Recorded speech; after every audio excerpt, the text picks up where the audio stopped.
Final Fantasy Origin Stranger of Paradise at first glance looks like a modernised version of the original Final Fantasy, hence the Origin moniker. But there's more than meets the eye with this action RPG, with bombastic action that flows with a tight gameplay loop, a self-aware and silly story that might not be for everybody, but has enough nods and references to fans of the franchise that they'll have plenty of aha epiphanies that one may not have expected. Now, my name is Joesephyr, welcome back to my channel, thank you very much for joining me today. How are you doing today, beautiful? And welcome to this video review of Final Fantasy Origin Stranger of Paradise. First of all, a massive thank you to Square Enix for providing me with a code for the game so that I can bring this review to all of you lovely people. And I can say pretty confidently that I've had a really good time with this game, but I don't think it's going to be for everybody. Now, if you'd like to find out more about why, then stay tuned and keep on watching. Now, before we get started, of course, don't forget to check out all of my social media links down in the description box below, including Twitter, Twitch, Discord, and Patreon. Over on Twitch, I do stream 5 days a week with a plethora of different Final Fantasy content and other gaming content as well, with massive regards to Final Fantasy Counter, where I play through all of the Final Fantasy games sequentially, Final Fantasy XIV, of course, Stranger of Paradise, and Dissidia Final Fantasy Opera Omnia as well. So if you'd like to come and find me playing all of that stuff and more, then check out my Twitch link in the description box below. Of course, I do always shout out one of my patrons over on Patreon as well, which is my members only website where you can sign up to get additional benefits, and we're honestly approaching 150 patrons at the moment, which is fantastic, and a massive thank you goes out to you all for supporting this channel. And I do, as I say, shout out one of my patrons each time, and today that person is going to be Sir Will, who is one of my longest standing patrons and has Lloyd from Tales of Symphonia as their title card, which is a fabulous choice, and I thank you for giving me the opportunity to make that for you. And if you'd like a title card just like Sir Will has, then definitely to give a click to the link in the description box below. I'll get those words out in a minute. So what is Stranger of Paradise exactly? So Final Fantasy Origin, Stranger of Paradise, as I said, is showcased as a modern retelling of Final Fantasy 1. But it separates itself from the other entries in the Final Fantasy franchise by moving into the action RPG genre, presenting difficult but rewarding fights en masse with plenty of different styles of weapons and magic to wield, allowing players with a lot of flexibility with how they play the game and coming across various checkpoints in the mission-based quest system, which respawn all of your curatives, give you a chance to use all your XP, etc., and respawn all the enemies that you fought to get to that checkpoint. It's a Souls-like. Now, I hate that term, but it's a term that a lot of people use. It's a term that a lot of people know. But if you've ever played Nioh, then you'll know exactly what to expect here, which, honestly, should be expected. It's made by the same team with Team Ninja that made Nioh, so you'll know exactly what to expect here. Loot for days, customizable combo trees, mission-based progression, and challenging boss fights here, there, and everywhere. The gameplay loop itself in Stranger of Paradise is tight, versatile, and fierce, much like me. The thing that separates it from its peers, like Nioh, Dark Souls, etc., is that it lifts the job system from the Final Fantasy franchise, and it does so with aplomb. It's an absolute treat to use. You'll progress your skills by fighting, gaining XP, leveling your jobs individually, and unlike the Souls games or Nioh or anything like that, if you die in combat, you don't lose all of your accumulated XP or anything. You only lose some of your maximum MP, which you use for your various skills and spells, etc. And even that's only temporary, as you can use gameplay mechanics to restore it.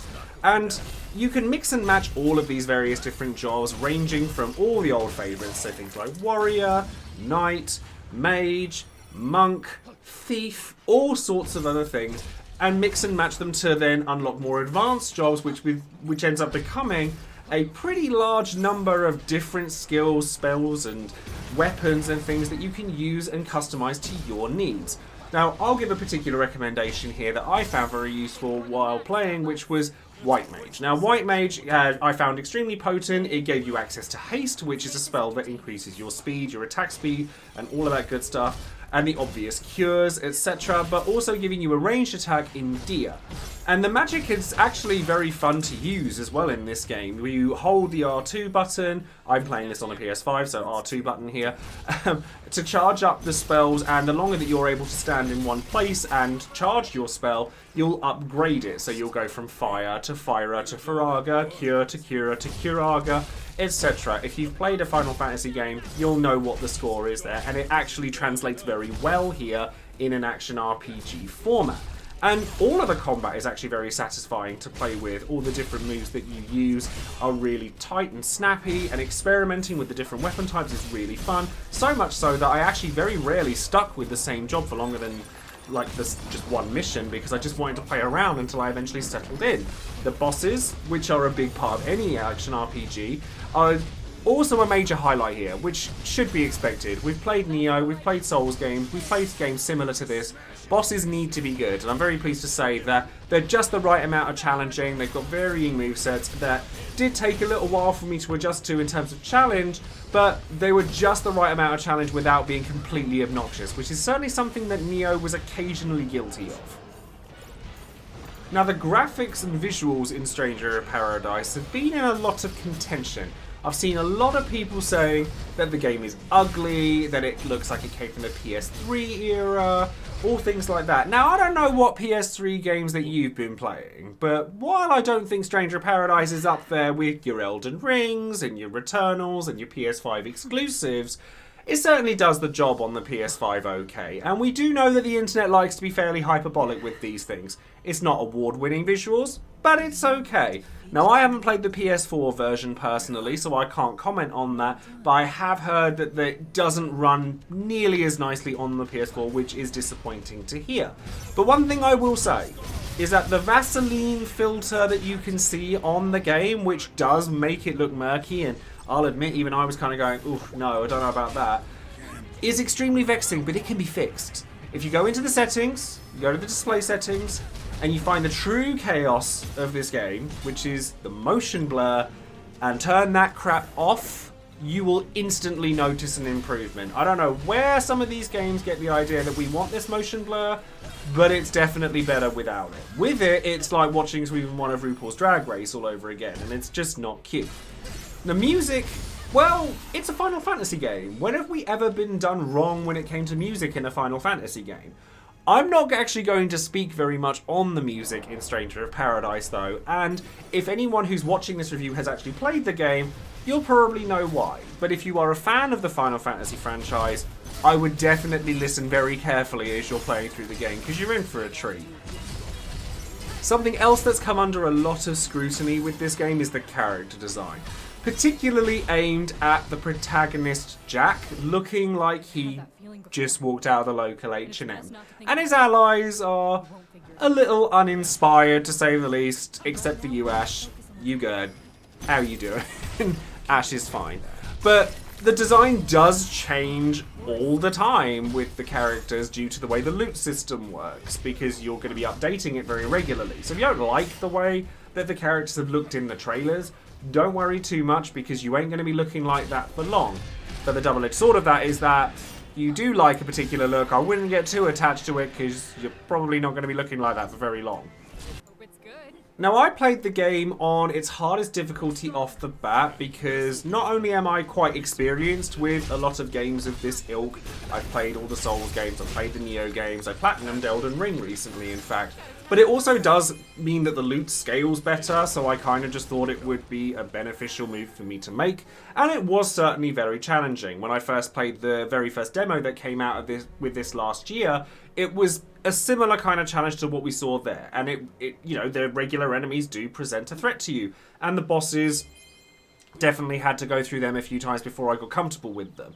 But the normal difficulty, to me, felt a little too easy after trying switching to it for a little while for comparison's sake for the purposes of this video. So for those who want a strong action game with a lot of challenge but not obnoxiously so, definitely hit the hard mode. Now, if you do want a bit of an easier time with Stranger of Paradise, you can go into its story difficulty setting, which does make a lot of the challenge removed if you do want to experience just the game at your own pace. And if you want the story, though, I think that a lot of people who do just want the story probably shouldn't be looking at this game all that heavily. Or if you want the best of both worlds and you want some of the challenge, but you also want to be able to play at a decent pace, then online co-op is also available to you as well, with up to 3 players who take on the appearance of Jack's companions if you wanted to play with your friends, or you play as Jack if you're hosting the room and they play as your companions. It is just a visual thing. You do play as your version of Jack, just with a different skin on, essentially. And honestly, it was another level of fun for the game to play with friends. It does remove a lot of the challenge, to be honest, at least in the initial stages of the game, due to it becoming a lot harder to lose with multiple players. You get a stock of Phoenix Downs which you can use to revive yourself. If you have potions, you can get each other up, and it's only if all of you fall down at the same time that you get sent back to your last checkpoint. And while I say that, it was really seamless to go in and out of a room with my friend that I was playing with. There was one time where I was dropped from the connection while we were playing, but we were able to pick it up really quickly and play back at the last checkpoint we were at pretty much instantly. And it was great. I have no complaints on that. And it will actually be very fun going forward to build up what is essentially a true RPG party with 3 players. One of you playing a healer, maybe a white mage or a sage or something like that. Or somebody playing a tank like a knight, or somebody that uses a great sword so you can block with that, because provoke is actually a thing in the game. And another person just playing a raw DPS. You can mix and match your own composition with friends using the game's probably the unlockable difficulty setting that you get later on, as a really fun way of challenging yourself going forward. Now, if I have any issue with the gameplay loop, it's the aforementioned tons of loot. Now, I love a lootathon. I love my Diablos, I love my Lost Ark a little bit, I love my MMOs where there's lots of loot, and I like it when my loot means something. Like, if I get something rare or legendary, I like a little bit of a fanfare. I like to know that I've got something good.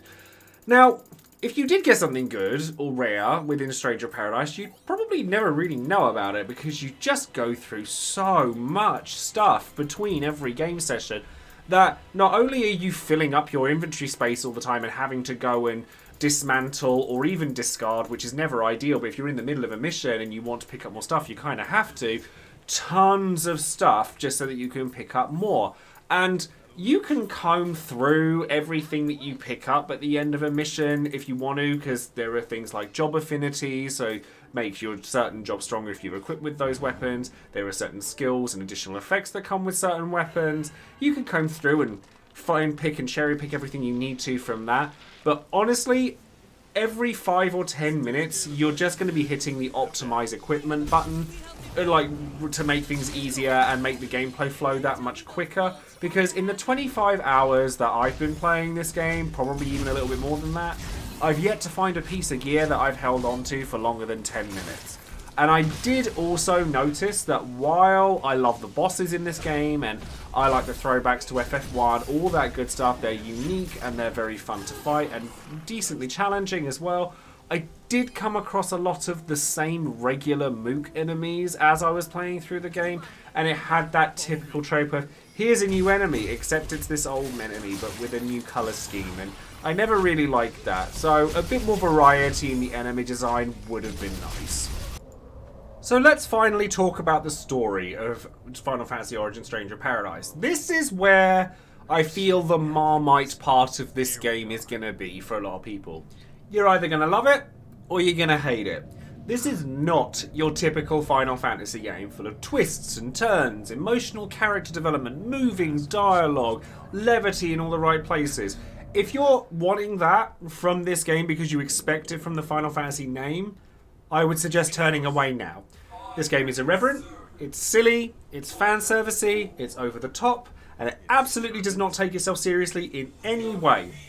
Honestly, the story doesn't even make sense for half the game. It's very kind of tropey, and if that bothers you, then this is not going to be the game for you.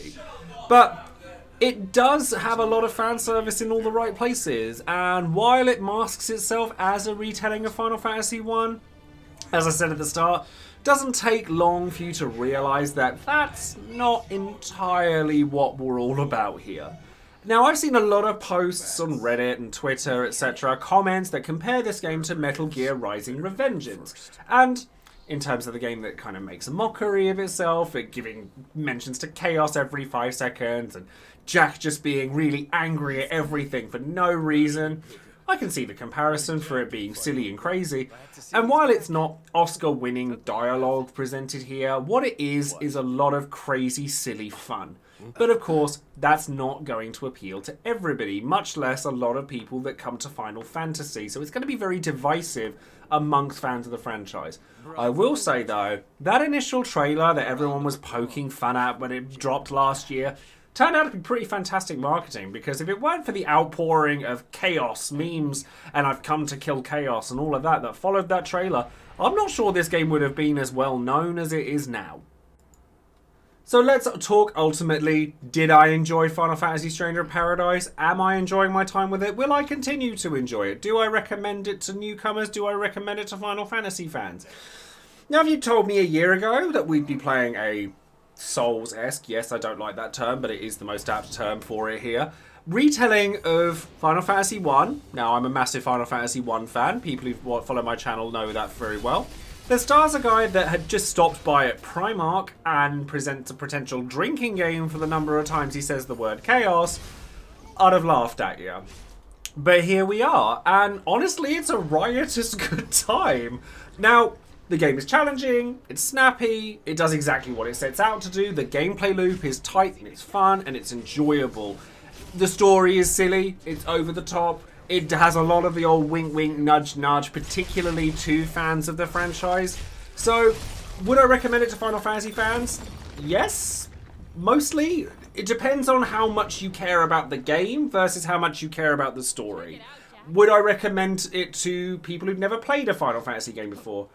I think so, yes. If you're a fan of action RPGs, you don't have to have played Final Fantasy games to enjoy this. You're not going to care about the story all that much. I'm just going to let you know that now. As the game sort of reaches its climax, some of the stuff starts to make more sense, and that's great. But you're not here for the story, you're here for the gameplay, and certainly with the online co-op and the constant progression and the job system and stuff like that, there's a lot to like here. So while it does cater to fan service a little bit, it's not mandatory to enjoy this game. Do I think it's perfect? No. Not by a long shot. The visuals, as much as I think the internet can be a bit dramatic about it, they're not the best. They are pretty average. They're not, they're certainly not up there with the standards that we expect from a new Final Fantasy title, which is probably why people feel quite so strongly about it.